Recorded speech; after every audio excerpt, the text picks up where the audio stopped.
السلام عليكم، اهلا وسهلا بكم ومرحبا. اليوم غنقدم لكم وصفه خاصه بالسعال او ما يسمى بالكحبه. هذه الوصفه خطيره البنات، وخلال 3 ايام ان الانسان تتحيد منه ديك الكحبه وداك السعال، ولو يكون انه صدرو مريض بزاف. عندنا بمواد هاد السعال تحيد مواد طبيعيه. عندنا البصله الحمراء، ماشي اي بصله، لان كاين البصله فيها الحمراء والبيضاء.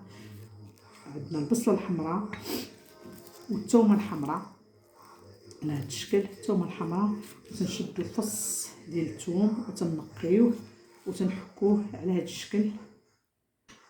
ملي الانسان تيبغي ينعس تيشد هاد سميتو هاد البصله والثومه والعسل الحر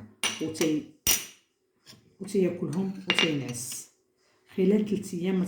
ما تيبقاش فيه.